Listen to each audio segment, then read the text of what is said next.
I began working with Ralph Naider in 1968.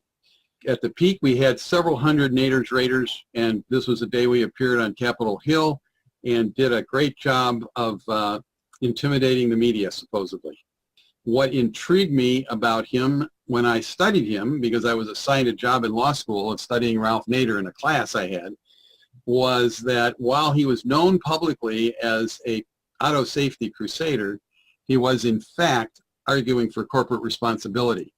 I concluded that he really didn't have the following of the public on that issue that he needed, and that maybe if we got together and worked on it, we could take his basic idea that concentrated economic interest for making decisions in our society. You should look at any industry and you'll find that it's the same thing in that industry. And he said, okay, what industry would you pick? And I said, well, how about food? And he said, food, that's great, let's do food. I was a cook in the Army for 6 months, and that ended up being The Chemical Feast, which Time magazine called the most devastating critique of U.S. government agency ever issued, and became the backbone of the kinds of things that I did from going forward. In that framework, with the consumer force driving the free market, that changes the shape of the culture. John Kennedy was onto this. He used the consumer argument in the primaries around the country and made a major, huge amount of progress in New York when he came out and endorsed the New York State Consumer Bill of Rights during his campaign. The Bill of Rights are right to safety, right to be informed, right to choose, and right to be heard. And he sent those to Congress in March of 1962.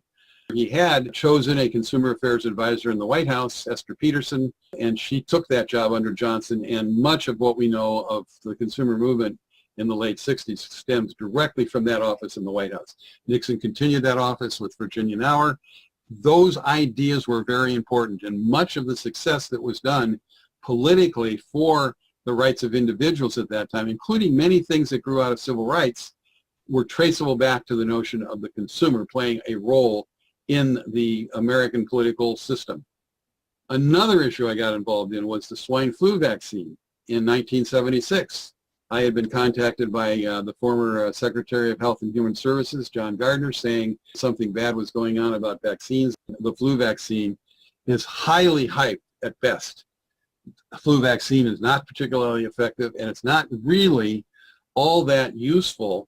And interestingly enough, when it was first brought on the market, it was identified as the most vulnerable people to the vaccine's side effects were children and the elderly. And now, as things have altered, those two groups are identified as being the target group.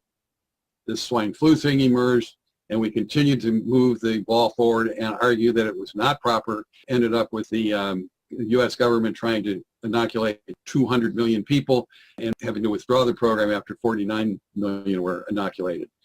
All of that whole framework is a political framework dominated by interests that do not advance the interests of the consumer, and whether or not one takes any particular vaccine is something one should look at very carefully, and the right for them to choose whether to do that or not should be protected by law. Incidentally, the oops on that slide was because when President Ford got that picture taken, he was actually being injected with the wrong flu vaccine. The sweeteners issue is another one I got involved in. We discovered that cyclamate was causing cancer in animal studies. And we said, wait a minute, you can't have cyclamate on the market because it's on the market because it's considered to be generally recognized as safe. But in fact, it's not generally recognized as safe. All the science shows that it's got problems. So at the minimum, you've got to look at the problems and put them against the benefits and say the problems outweigh the benefits or you can't use it.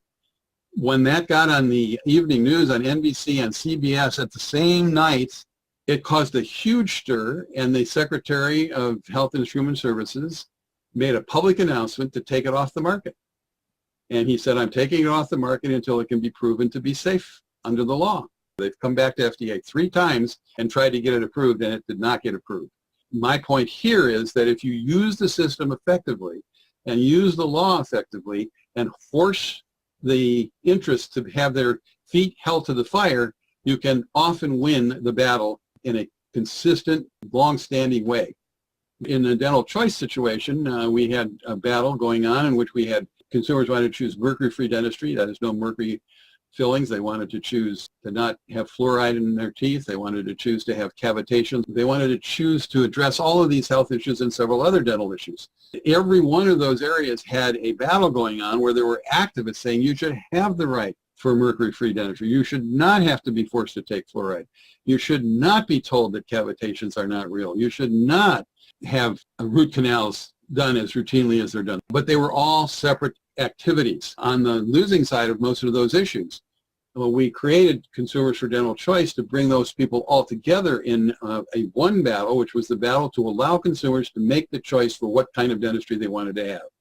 Gradually, we've been making progress on that issue. You can go to consumersfordentalchoice.com and read about toxic teeth and what that project is doing, and it's having quite a big impact. Another issue that struck me was the existence of homeopathy. And it turned up because it was in the law. We're doing research. There it is. Person shows up who's the major historian of homeopathy, calls the Naider place, comes over, we start talking, and he tells me about homeopathy. And one of the things that I learned, which is one of the benefits of being in the activist front, is that you end up learning that there's stuff in the society that's being hidden. And homeopathy was one of those things. And personally, I started using homeopathy in 1970. It was fascinating to see that there was something here that was extremely valuable. It had been put into the Food and Drug Law by the senator who had drafted the act, Senator Copeland from New York, who was a homeopath. He was the health commissioner of New York City during the New York flu epidemic. And interestingly enough, New York had a much less, a measure, statistically significant, less severe flu epidemic than Boston or Philadelphia. From my point of view, I saw homeopathy and I noted that it was protected by the law, that FDA stayed away from it all the way from 1938 up until 1972. And then there was a special study of all kinds of over-the-counter drugs, and they said, no, homeopathy is a special class. We're not going to look at that now. Then in 1988, they wrote a special guidance saying, here's how you deal with it, very, very deferential to homeopathy, and recognizing that it was in fact implanted in the law. And then in December of 2017, boom, the FDA decided to shift everything around and say homeopathic remedies are the same as pharmacologically active chemicals, and then try to build a whole bunch of restrictions about it. And that's a big fight going on right now. The idea that you're going to move that whole category into the same straitjacket covers drugs that are chemically active and are inherently dangerous, so that we have to measure risk versus benefits. And once again, if you don't know much about homeopathy, you should still support homeopathy choice, because it is something that people want to use, even if you don't know much about homeopathy. As part of the battle that we had also, as I was very, very interested in biodynamic food, and I would like to see biodynamic food play a bigger role in society than it currently does, but we had to use the organic food argument. And the health food stores in 1968 were very small, pretty dingy, pretty unappetizing places with very, very high markups, maybe 150% to 200% markups. A whole raft of young people, back to the earth, Birkenstock, Save the World, hippies, they went into the health food stores and they looked around and said, we don't like the aesthetics here. And about 1,000 of them created what are called natural food stores. And natural food stores were things like, you may or may not remember them, but Bed and Circus in Boston, Alfalfa's in Denver, This is Gooch's in Los Angeles, and then there was a little store in Austin, Texas called Whole Foods. Whole Foods guy was a real go-getter, smart guy, and he put together a meeting of all these natural food stores and created something called the Natural Foods Network. He went around and systematically bought each one of the very, very successful emerging natural food stores and created Whole Foods. Organic made it through by using the standards we're talking about, and when it was going through Congress, it had to go through the Agriculture Committee, which was dominated by the agriculture interests. We could not get organic food through the House Agriculture Committee, but we could get the committee to not take a vote on it, so that it was reported to the House floor without an endorsement from the Agriculture Committee, and on the House floor, it was passed by about 75 what the press called urban Greens. These are people who were not in the agricultural systems framework and were able to vote for organic food and pushed it over the top. A very key point in everything going forward, whether it's in health, energy, housing, whatever it is. Adam Smith said it in The Wealth of Nations. Consumption is the sole end and purpose of all production. Consumption, that's what we're talking about. The entire market system is built around consumption. And it is an important function. It is the driving function of the economy. We are in a situation where we need to draw on the consumer and consumption to bring that system back in line so that the free market works the way it's supposed to, and that means informed choice for all consumers on every issue, including health. The answer to the problem that I'm addressing, that we're proposing and advocating for and believe in, is the American Health Coalition, which is designed to build using all of the internet social media services that exist today to take the kinds of consumer activism that I've been talking about and put it into the digital world in every state so that every state has the ability to participate in issues on a local, state, and national level in the same manner, but more efficiently, more effectively, more routinely today than back in the old days. The same kind of approach that we were using then, but we were using it in a Model T Ford type of activity. Here we can do a nice intergalactic spaceship for making this thing work. The way that works is to look at the stakeholders in any one of the issues that comes up. It doesn't matter what the issue is. If it's a health issue, you look at whatever the problem is, schizophrenia, autism, obesity, diabetes, any one of those, you look at them and you will find there's a consumer issue, the consume side of the matrix, the producer issue, the service issue, that's the practitioners, and the retailer issue, the sell issue. All of those forces are working constantly on creating the free market so that it works effectively, or managing the free market so that it works effectively. The big problem that we face today is that the producer, the production side, has got most of the power. Retailers have been severely limited back. Practitioners are being severely limited. The consumer focus and the consumer power is the key that drives everything, and we need to figure out how to harness it and give the consumers the right to information, choice, safety, and redress. Those are the 4 rights that President Kennedy announced. Another key part of this matrix is that it's inside the context of government regulation, academic research, and media. Government, which is controlled by campaign contributions, academia, which is research controlled by philanthropy from corporate wealth, and the media, which is controlled by advertising. It's very important that we understand when we are doing an issue, any issue, and we're talking health issues here, but any issue, that these forces shape the context that this matrix is in, and that matrix is dominated by the producer, as are these 3 forces.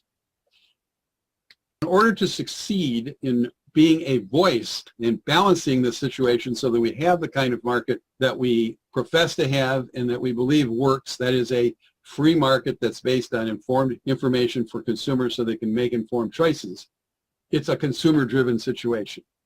That's the Adam Smith quote, consumption is sole end and purpose. You want all the stakeholders to work together. There are retailers, there are producers, there are practitioners who are interested in addressing the consumer's needs and wants in a way that is useful and meaningful to the consumer, in a way that the consumer seeks, rather than being manipulated into buying what the producer wants to sell.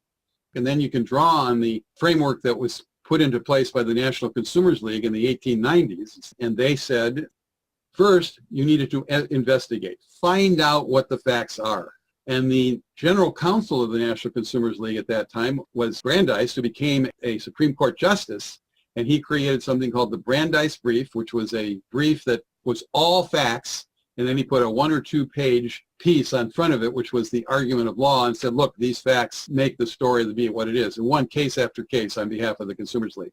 Then they said, educate, legislate, litigate. Tell the consumers, tell the legislatures, tell the media. Then you want to legislate. You want to get either a law or a regulation adopted. Then you want to litigate. Go to court and force the law to be enforced the way that it was passed. In order to go forward in doing all of that, you need to be engaged in relationships with other consumers, with other consumer groups, with industries, with the whole framework that is the society that constructs this set of stakeholders. And then you start over again and you repeat it. And you do it issue by issue, and you look for people that are your allies. Some of the characteristics of success in carrying this out, this is taken from the biography of Gandhi by Erickson. Always remember the humanity of your adversary. Always propose a resolution for every problem you raise. And all change comes from the people. If you take your personal action in line with what we just talked about and do it with this kind of sensibility, you will come up with much more likelihood of success. Taking that whole package and putting it into the framework that I like to use, aspiration drives our society and drives us as individuals. Aspiration is like from the Scottish Enlightenment, the greatest happiness for the greatest number. And the way that you get happy is by making others happy. That's an aspiration. Transaction is, how do I beat the crap out of the other guy so I get elected to Congress? Or how do I beat the crap out of the other guy so that I can sell more cars? Or whatever. Operations is the way we actually act in life, the way we do things. From the activist point of view, where you're working hard to get rid of what are perceived as transgressions against the individual, the operational piece is to integrate aspiration and transaction and get that as close to the aspiration side as practically possible. My partner, Lori Chickering, and I have taken this set of ideas and put them into transpartisan political activity. We called our book that we wrote in 2008, The Voice of the People, the Transpartisan Imperative in American Life. And now we've put that on the Maven platform as one of the channels where people can go and find what's going on in the country today that does something that's pulling together all the various interests. And it's going on all over the country, actually all over the world. You can see it. And we talk about that. We've put a note up every week for the last 100 weeks. And we will be putting out our third edition of the journal. And there's a lot of other activities go on around it. And it's important to look into. And it does use the matrix to create the political expression of what we're talking about here in Health Choice. This is the matrix that we build around politically. It has a place for every single person in the country. On every issue, they are somewhere on this matrix. Nobody is ever always to the right of anybody else, and nobody is always to the left of anybody else, and no one is seeking more freedom than everybody else all the time. We move around in this matrix issue by issue, moment by moment. In the morning, you might be more left on an issue than in the afternoon. Our politics is in constant flux. Naider wrote a book called The Emerging Left-Right Alliance to Dismantle the Corporate State. That was the subtitle. The book was Unstoppable and got support from left, right, center, core, all over the place saying, yes, we've got this problem. And what Naider said is that at every issue he'd been successful on, he had people from left, right, center, independents, non-voters, and so forth involved in that issue. It's really important to understand that this left-right political construct, in part, at least has the effect, and perhaps was designed to get people to focus their attention on a bunch of things that aren't all that important to them and make everybody believe that the most important thing is what goes on between the left and the right. There are many other things that are at least equally important. Specific activists working on specific issues are always a minority, always a minority. Once they recognize that they share the same issue, lack of choice, they become the majority, and they have enormous impact on whatever the regulatory framework is, whatever the legal framework is, whatever the marketplace framework is, they have impact on that.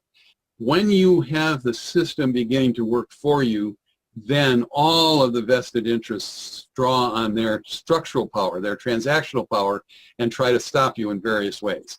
So they will block access to information. You can see that in every issue that there's out there. Once you start the consumer moving forward effectively, then the interests that want to sell things consistently go around and want to change. They want to block the information getting to the consumer. So that becomes a major, major issue that needs to be worked on. Everybody is focused on their own issue, and that to them is the most important. And that is exactly as it should be. Everybody's own issue should be the most important to them. But they should also be aware and be able to look at people's other issues people who have issues that are more important to them. And they should recognize that in each issue, every issue comes down at the bottom line. For every health issue comes the right to choose using informed information. It doesn't matter what the issue is in the health field, every individual has the right to choose. It's the generic issue in health. And when somebody's working on a very specific issue that they think is most important, the best way for them to get allies is to recognize that other people who have really important issues also need to face the question of choice. Once everybody in the health field understands that choice is the key thing that they're all working toward, they can become allies for issues that they are not the primary leaders on and get those issues to be their allies. And a result of that is that the constituency of consumers that seek health choice in general will support each of the issues that comes up that includes health choice. The power structure is appealing to the same constituency as the advocates are. So the power structure, which is, let's just say, the regulators, the legislators, the courts, business community, that group of people are the ones that wield the power, and the consumers of all the various kinds of health options that exist are the constituency that they want to influence. They want to influence them by getting votes or getting money, getting rules changed. The power centers want that constituency. When an advocate goes after one issue, they're in the minority. If you're for mercury-free dentistry, there are 10,000 mercury-free dentists in the United States. There are about 200,000 dentists total in the United States. But if you say, what I want is the right to choose mercury-free dentistry, and I want the right to choose whatever the issue is, the right to choice becomes something that every consumer in every one of these issues can support. The best business example of the idea of giving individuals choice is the creation of the Visa card. The Bank AmeriCard was having difficulty in the market. D-Hock was a Bank AmeriCard person from Washington State, and he conceptualized the idea that they were competing about the wrong things. They would try to figure out what should be the interest charged on a Bank AmeriCard. What D-Hock demonstrated was that it was not important what the general Bank AmeriCard interest charge was. It could be different for all kinds of different Bank AmeriCards because they were all issued by their own banks. What they needed, however, was they needed to have an identity, Visa, and they needed to have a way of relating to each other as banks. They were banks all over the country. And they came up with the idea of integrating the chaos of the marketplace with the order of a symbol or a system like Visa.